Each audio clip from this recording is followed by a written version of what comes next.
col 27 avec l'exercice 3, donc un déterminant Nn qui est donné par des sigma 1 sur la première ligne et la première colonne, des sigma 2 ensuite, et etc. jusqu'à des sigma n. Alors je vous ai présenté une solution possible, il y en a bien sûr d'autres. Donc je vais vous en présenter une autre, un peu plus astucieuse probablement, pour cette vidéo.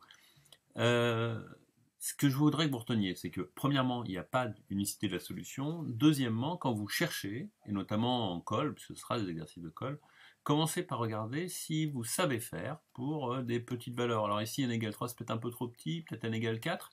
Vous regardez, mais même un jour de colle, ça vous permet d'avoir une description complète et d'essayer de comprendre comment ça marche. Alors, le but des petites dimensions n'est certainement pas de pouvoir faire le calcul de façon exhaustive.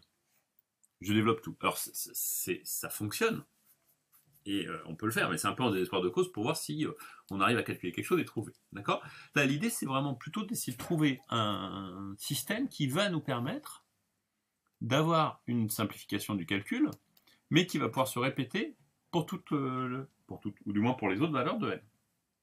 Alors ici, la première idée qu'on peut avoir, moi celle que je vous ai développée pour le moment, c'est avec le sigma 1 qui est là, d'éliminer tout ce qu'il y a par une sorte de pivot en fait, une méthode du pivot étant la plus simple, la première colonne, et puis de voir qu'on peut faire là sur la deuxième, etc., pour se ramener à une triangulaire supérieure. Alors ici, ce qu'on peut noter d'un peu plus simple, c'est qu'on peut utiliser la troisième ligne ressemble beaucoup à la seconde. Donc on peut, la troisième, faire une opération qui sera ligne 3 remplacée par ligne 3 moins ligne 2. Donc ce qui me maintient un sigma 1, sigma 1, sigma 1.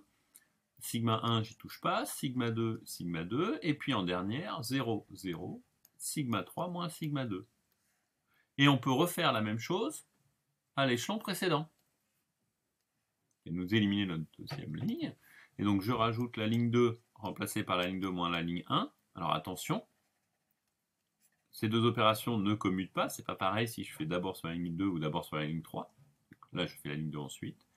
Donc 0, sigma 2 moins sigma 1, et puis une valeur dont on se moque. Ben, on voit qu'on a fait apparaître une triangulaire supérieure, et donc delta, c'est sigma 1 fois sigma 2 moins sigma 1 fois sigma 3 moins sigma 2.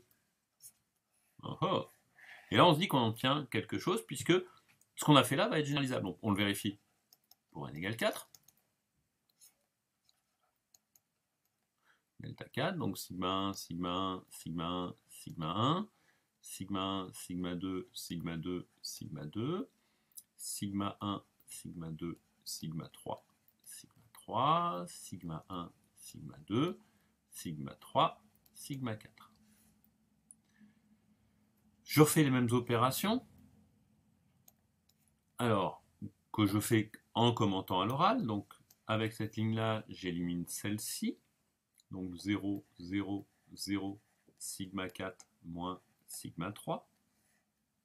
Puis, avec celle-ci, j'élimine celle-ci. Donc ça, vous pouvez commenter ça un jour d'oral, évidemment.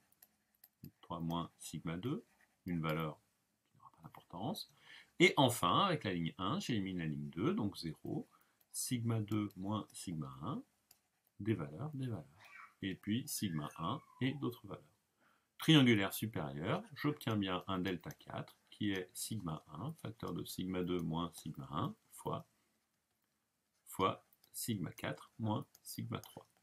Alors ce que je vais pouvoir généraliser avec des trois petits points et avec un fichier n, alors si je veux le rédiger un petit peu plus proprement, bah pour delta n, en fait, donc delta n plus 1, bah je vais pouvoir m'intéresser à faire ce que j'ai fait là, c'est-à-dire la dernière ligne, sigma 2 jusqu'à sigma n, sigma 1, sigma 2, sigma n plus 1, et puis le sigma 1 qu'on avait habituellement, etc.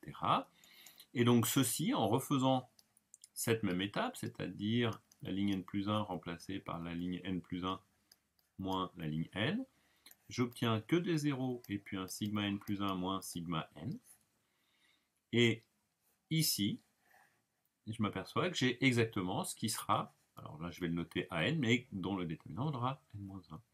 Et donc, en effectuant un développement suivant la ligne n plus 1, j'obtiens bien sigma n plus 1 moins sigma n fois, donc, puisque j'ai eu que des zéros, alors attention avec le plus, donc j'ai un moins 1 puissance n plus 1 plus n plus 1, plus moins, ce caractère-là vaut bien 1, fois le déterminant de cette matrice-là, qui est exactement le déterminant de delta n. Donc le déterminant de n, donc qui vaut delta n.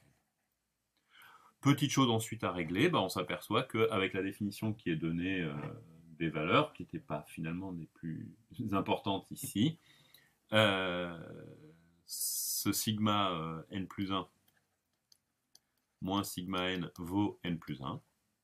Et donc on obtient que delta n vaut factoriel n, ce que l'on montre bien sûr par récurrence à partir de la relation de récurrence que l'on a obtenue ici.